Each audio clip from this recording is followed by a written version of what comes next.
2025 ಕಾಲಿಟ್ಟಿದೆ. 24ರಲ್ಲಿ ಮುಗಿದಿದೆ. ಅದಕ್ಕಿಂತ ಅರ್ಧ ವರ್ಷ, 1.5 ವರ್ಷ ಹೆಚ್ಚು ಕಮ್ಮಿ ನಮ್ಮ ಸಿದ್ದರಾಮಯ್ಯ ಸರ್ಕಾರ ಮುಗಿದಿದೆ. 25ರಲ್ಲಿ ಈ ರಾಜ್ಯದ ಜನ ಬಹಳಷ್ಟು ನಿರೀಕ್ಷೆ ಇಟ್ಟಿದ್ದಾರೆ. ಬಹಳಷ್ಟು ಮಾಡಬೇಕಾಗಿದೆ. ಬಹಳ ಜವಾಬ್ದಾರಿ ಕೂಡ ಸರ್ಕಾರ ಮೇಲಿದೆ. ಅದನ್ನ ಮಾಡುವಂತ ಪ್ರಯತ್ನ. ಇನ್ನೂ ನಮಗೆ 3 ಬಜೆಟ್ ಇದೆ. ಸೊ ಮೊನ್ನೆ ನಮ್ಮ ಉತ್ತರ ಕರ್ನಾಟಕ ಚರ್ಚೆ ಆಗಿರ್ಬೋದು ಸದನದಲ್ಲಿ. ಅದನ್ನ ಆಧಾರ ಇಟ್ಕೊಂಡು ಕೂಡ ಕೆಲವು ಬಜೆಟ್ ಕೊಡುವಂತ ಪ್ರಯತ್ನ ಮಾಡ್ತಾರೆ ಸರ್ಕಾರ. ಸೊ ಹಂತ ಹಂತವಾಗಿ ಮಾಡುವಂತ ಪ್ರಯತ್ನ ಮಾಡ್ತಾರೆ. ಈ ವರ್ಷ ಏನಾದ್ರು ನಿಮ್ಮ ಇಲಾಖೆಯಿಂದ ಹೊಸ ನಮ್ಮ ಇಲಾಖೆಯಿಂದ ಈಗಾಗಲೇ ಸಾಕಷ್ಟು ಸುಧಾರಣೆ ಮಾಡ್ಲಿಕ್ಕೆ, ಏನು ಮಳೆಗಾಲದಲ್ಲಿ ಕೆಟ್ಟಿದ್ದ ಅದನ್ನೆಲ್ಲ ಸಂಪೂರ್ಣ ಮತ್ತೆ ಯಥಾಸ್ಥಿತಿಗೆ ತರಲಿಕ್ಕೆ ಪ್ರಯತ್ನ ಮಾಡಿದ್ದೀವಿ. ಸೊ ನಮ್ಗೆ ಈ ಸಾರಿ ಚಾಲೆಂಜ್ ಅಂದ್ರೆ ಬ್ರಿಡ್ಜ್ಗಳ ಬಹಳಷ್ಟು ಹಾಳಾಗಿದೆ ಮಳೆಯಿಂದ. ಬ್ರಿಡ್ಜ್ ಅನ್ನ ಬರೋ ಬಜೆಟ್ ನಲ್ಲಿ ಬ್ರಿಡ್ಜ್ಗೆ ಎಷ್ಟು ಪ್ರಾಮುಖ್ಯತೆ ಕೊಡುವಂತ ಪ್ರಯತ್ನ ಮಾಡ್ತೀವಿ. ಸರ್, ಏನು ವಿಶೇಷವಾದಂತ ಫಂಡ್ ಏನಾದ್ರು ಕೊಡ್ಲೇಬೇಕಾದ್ರೆ ಇಲ್ಲ, ಬರೋ ಬಜೆಟ್ ನಲ್ಲಿ ತಗೊಳ್ತೀವಿ. ವಿಶೇಷವಾಗಿ ಬ್ರಿಡ್ಜಸ್ ಮಾಡಬೇಕಂತ ಯೋಜನೆ ಇದೆ. ಅದಕ್ಕೆ ವಿಶೇಷವಾಗಿ ಅನುದಾನ ತೆಗೆದುಕೊಡ್ತೀವಿ. ರಸ್ತೆಗೆ ಈಗಾಗಲೇ ಮಣ್ಣು ಕೊಟ್ಟಿದ್ದಾರೆ. ಹಿಂದೆ ಬಜೆಟ್ ನಲ್ಲಿ ಮೊನ್ನೆ ಎಕ್ಸ್ಟ್ರಾ 4,000 ಕೋಟಿ ಕೂಡ ಬಜೆಟ್ ಕೊಟ್ಟಿದ್ದಾರೆ ಮೊನ್ನೆ ಸಿಎಂ ಅವರು. ಸೊ ಸಾಧ್ಯ ಅಷ್ಟ ನಮಗೆ ಹೆಚ್ಚು ಅನುದಾನ ಸಿಗ್ತಿದೆ.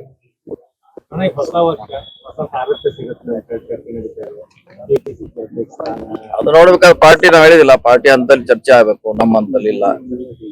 ಏನಿದ್ರು ನಿರ್ಧಾರ ಅವ್ರು ಮಾಡ್ಬೇಕು. ಹೊಸವಾಗಿ ಮಾಡ್ಬೇಕಾ, ಇದ್ದವ್ರನ್ನ ಮುಂದುವರ್ಸ್ಬೇಕಾ, ಇದ್ದವ್ರು ಮಾಡ್ಬೇಕಾ, ಅದು ನಮ್ಮ ಹಂತಲ್ಲಿ ಚರ್ಚೆ ಎಲ್ಲ. ಏನಿದ್ರು ಡೆಲ್ಲಿ ಲೆವೆಲ್ ಅಲ್ಲಿ ಚರ್ಚೆ. ಸರ್, ಈಗ ಒಂದು ವಿಚಾರ, ಬೆಳಗಾವಿ ಬಿಸಿಸಿ ಅಧ್ಯಕ್ಷರ ನೇಮಕ, ಈಗ ಅವ್ರದ್ದು 11 ವರ್ಷ ಮುಗಿತು. ಈಗ ಹೊಸಬರನ್ನ ನೇಮಕ ಮಾಡ್ಬೇಕು ಅನ್ನೋ ಚರ್ಚೆ ನಡೀತಾ ಇದೆ. ಆ ಕುರಿತಂತೆ ಏನೆಲ್ಲ ಚರ್ಚೆಗಳು ಚರ್ಚೆ ಆಗಿದೆ. ಎಲ್ಲರೂ ಕೂಡಿ ಒಂದ್ ಹೆಸರು ಕೊಟ್ಟಿದೀವಿ. ಒಂದೇ ಹೆಸರು ಹೋಗಿದೆ, 2 ಯಾವ್ದು ಇಲ್ಲ. ಒಂದೇ ಹೆಸರು ಕೊಟ್ಟಿದೀವಿ. ಒಂದನ್ನ ನಿರೀಕ್ಷೆಯಲ್ಲಿ ಇದೀವಿ. ಒಂದು ಕಳ್ಸಿದ್ವಿ, ಎಲ್ಲರೂ ಕೂಡ ಒಂದ್ ಕಳ್ಸಿದೀವಿ. ಪಕ್ಷಾತೀತವಾಗಿ ಎಲ್ಲರೂ ಕೂಡಿ ಎಲ್ಲರೂ ಡಿಸಿಷನ್ ತಗೊಂಡು ಯಾರು ಹೆಚ್ಚು ಸಮಯ ಕೊಡ್ತಾರ ಅಂತವ್ರಿಗೆ ಎಲ್ಲರೂ ಕೂಡಿ ಶಿಫಾರಸ್ ಮಾಡಿದೀವಿ. ಯಾವ್ದು ಚಿಕ್ಕೋಡಿ ಬದಲಾವಣೆ. ಚಿಕ್ಕೋಡಿ ಕೂಡ ಯಾಕಂದ್ರೆ ಅವ್ರಿಬ್ರು ಕೂಡ ಈಗ ಬೇರೆ ಹುದ್ದೆಯಲ್ಲಿ ಇರೋದ್ರಿಂದ ಸೊ ಈ ಕಡೆ ಹೆಚ್ಚು ಗಮನ ಕೊಡ್ಲಿಕ್ಕೆ ಆಗೋಲ್ಲ. ಒಬ್ಬರು ಗೂಢಾಧಾರ, ಒಬ್ರು ಗ್ಯಾರಂಟಿ ಅಧ್ಯಕ್ಷ ಇದ್ದಾರೆ. ಸೊ 2 ಬದಲಾವಣೆ ಮಾಡ್ತೀವಿ. ಸರ್, ಈಗ ನಾಲ್ ಹೆಬ್ಬಾಳ್ಕರ್ ಹೆಸರು ಏನಾದ್ರು ಬಹಳ 2-3 ಸಲ ಡಿ.ಕೆ ಶಿವಕುಮಾರ್ ಕಡೆನೂ ಹೋಗಿ ಬಂದ್ ಸರ್ ಹೆಸರು. ಇಲ್ಲ, ಒಂದೇ ಹೆಸರು ಕಳಿಸಿದ್ವಿ, ಒಂದೇ ಆಗ್ತದೆ. ಯಾವ್ದು 2 ಮಾನದಂಡ ಈ ಸಲ ಮಾಡಿದ್ರು? ಹೆಚ್ಚು ಸಮಯ ಕೊಡ್ಬೇಕು, ಅದೇ ಮಾನದಂಡ. ಸಮಯ ಹೆಚ್ಚು ಕೊಡ್ಬೇಕು, ಕಾಂಗ್ರೆಸ್ ಕಚೇರಿಯಲ್ಲಿ ಹೆಚ್ಚಿರ್ಬೇಕು, ಕಾರ್ಯಕರ್ತರ ಜೊತೆ ನಿರಂತರ ಸಂಪರ್ಕ ಇರಬೇಕು, ಇದೇ ಮಾನದಂಡ. ಸಾಮಾನ್ಯ ಕಾರ್ಯಕರ್ತರಿಗೆ ಏನಾದ್ರು ಸಾಮಾನ್ಯ ಕಾರ್ಯಕರ್ತರಿಗೆ ಕೊಡ್ತೀವಿ, ಈ ಪ್ರಶ್ನೆ ಇಲ್ಲ. ನಮ್ಮಲ್ಲಿ ಈಗೆಲ್ಲ ಸಾಮಾನ್ಯರಿಗೆ ಕೊಡುವಂತ ಒಂದು ಪ್ರಯತ್ನ ಮಾಡ್ತೀವಿ. ಸರಿ, ನಿಗಮ ಮಂಡಳಿ ಆಲ್ಮೋಸ್ಟ್ ಮಾಡಿದಾರೆ. 70% ಆಗಿದೆ, ಇನ್ನು 30% ಇದೆ. ಅದು ಸಿಎಂ ಅವ್ರ ಹಂತ ಮಾಡ್ತಿದ್ದಾರೆ. ನಮ್ಮ ಮೇಲೆ ಜವಾಬ್ದಾರಿ ಇರೋದು ಡೈರೆಕ್ಟರ್ಗಳು, ಸದಸ್ಯರು ನೇಮಿಸುವಂತ ಪರಮೇಶ್ವರ್ ನೇತೃತ್ವದಲ್ಲಿ ಒಂದು ಕಮಿಟಿ ಇದೆ. ಆದಷ್ಟು ಅದನ್ನ ಬೇಗ ಮಾಡ್ತೀವಿ. ಇಲ್ಲ, ಹೊಸ ಜಿಲ್ಲೆ ರಚನೆ ಎಲ್ಲ ಆಸೆ ಇದೆ, ಆಗ್ತಿದೆ ಅಂತ ಇವತ್ತಂತ ಹೇಳಿಕ್ ಆಗಲ್ಲ. ಪ್ರಯತ್ನ ಮಾಡ್ತೀವಿ, ಆಗ್ಬೇಕಂತ ನಮ್ಮ ಆಸೆ ಇದೆ. ದೊಡ್ಡ ಜಿಲ್ಲೆ ಇದೆ, ಆದ್ರೆ ಒಳ್ಳೇದು. ಯಾಕೆ ಸರ್ ಅದೇ ಮುಂದಕ್ಕೆ ಆಗ್ತಾ ಏನ್ ವಿಳಂಬಕ್ಕೆ ಏನು ಕಾರಣ ಏನಿಲ್ಲ, ಅದಕ್ಕೂ ಕಾರಣ ಏನಿಲ್ಲ.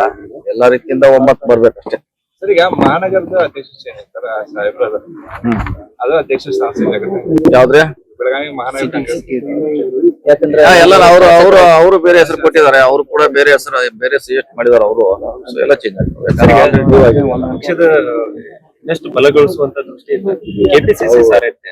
ಸೊ ಅವರಿಗೆ ಅದೇ ಹೇಳಿದ್ರಲ್ಲ, ಅದು ನಮ್ಮ ಹಂತಲ್ಲಿ ಇಲ್ಲ, ಎಐಸಿಸಿ ಅಂತಲ್ಲಿದೆ. ಅವ್ರು ಮಾಡಬೇಕು, ನಾವೇನ್ ಮಾಡ್ಲಿಕ್ಕೆ ಆಗೋಲ್ಲ. ಮತ್ತಿಂದ್ರು ಕೂಡ ನೀವು 2 ಜವಾಬ್ದಾರಿ ನಿಭಾಯಿಸೋದು ಕಷ್ಟ ಐತೆ ಅನ್ಕೊಂಡು ಬರ್ತಾ ಇದೆ. ಹೇಳಿದೀವಿ, ಆದ್ರೆ ಅದನ್ನ ನಿರ್ಧಾರ ತೆಗೆದುಕೊಳ್ಳುವಂತ ಶಕ್ತಿ ಎಐಸಿಸಿ. ವೇಣುಗೋಪಾಲ್ ಅವರು ಮೊನ್ನೆ ಪತ್ರಿಕಾಗೋಷ್ಠಿಯಲ್ಲಿ ಅದನ್ನೇ ಹೇಳಿದ್ರು, ಒಬ್ಬರಿಗೆ ಒಂದೇ ಹುದ್ದೆ, ಮುಂಬರ್ತಕ್ಕಂಥ ದಿನಗಳಲ್ಲಿ ಅದನ್ನ ಕಟ್ಟುನಿಟ್ಟಾಗಿ ಜಾರಿ ಮಾಡ್ತೀವಿ. ಮತ್ತೆ ಇದು ಡಿಸಿಸಿ ಇಂದ ಸ್ಟಾರ್ಟ್ ಆಗ್ತಾ ಇದೆ, ಮ್ಯಾಗ್ ಯಾಕೆ ಸ್ಟಾರ್ಟ್ ಆಗ್ತಾ ಇಲ್ಲ ಅಂತ. ಅದನ್ನ ಅದೇ ಹೇಳಲ್ಲ, ಎಐಸಿಸಿ ಹೋಗ್ಬೇಕು, ನಾವು ನಮ್ಮ ಹಂತಲ್ಲಿ ಇಲ್ಲ. ಸರ್, ಈಗ ಬಿಜೆಪಿ ಅವರು ಈ ಒಂದು ಸರ್ಕಾರ ಭ್ರಷ್ಟಾಚಾರದಲ್ಲಿ ತೊಡಗಿದೆ. ಕಂಪ್ಲೀಟ್ ಆಗಿ ಎಲ್ಲರೂ ಕೂಡ ಸಚಿವರು ಎಲ್ಲರೂ ಕೂಡ ಭ್ರಷ್ಟಾಚಾರವನ್ನು ಮಾಡೋದ್ರಲ್ಲಿ ಬಿಜಿ ಇದನ್ನ ಬಿಟ್ಟು ಅನಾವಶ್ಯಕ ಯಾವ್ದಾರ ಗೊಂದಲ ಮಾಡುವಂತ ಪ್ರಯತ್ನ ಮಾಡ್ತಾರೆ.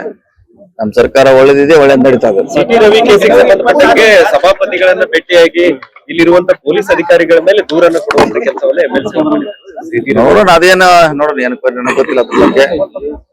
ಎನ್ಕ್ವೈರಿ ತನಿಖೆ ಮಾಡಿದ್ರೆ ಮಾಡಿಸ್ಲಿ, ಅದ್ರಾಗೆ ತೊಂದ್ರೆ ಜಿಲ್ಲೆಯಲ್ಲಿ ಇಲ್ಲ, ಅಧಿಕಾರಿಗಳು ಯಾರು ಇಲ್ಲ, ಎಲ್ಲ ಇರ್ತಾರೆ, ಚೆನ್ನಾಗಿ ಕೆಲಸ ಮಾಡ್ತಿರ್ತಾರೆ, ಅವರೇ ಇರ್ತಾರೆ.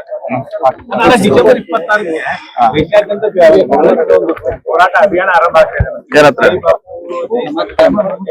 ಅದು ನಿರಂತರವಾಗಿ 1 ವರ್ಷ ಇದ್ದೇ ಇರ್ತಾರಲ್ಲ, 1 ವರ್ಷ ಕಾರ್ಯಕ್ರಮ ರಾಜ್ಯದಲ್ಲಿ, ದೇಶದಲ್ಲಿ ನಡೀತದೆ. If you like this video ಬೇಗ ಲೈಕ್ ಮಾಡಿ, ಕಾಮೆಂಟ್ ಮಾಡಿ, ಶೇರ್ ಮಾಡಿ ಹಾಗೂ ಯೋಯೋ ಟಿವಿ ಕನ್ನಡವನ್ನು ಸಬ್ಸ್ಕ್ರೈಬ್ ಮಾಡಿ.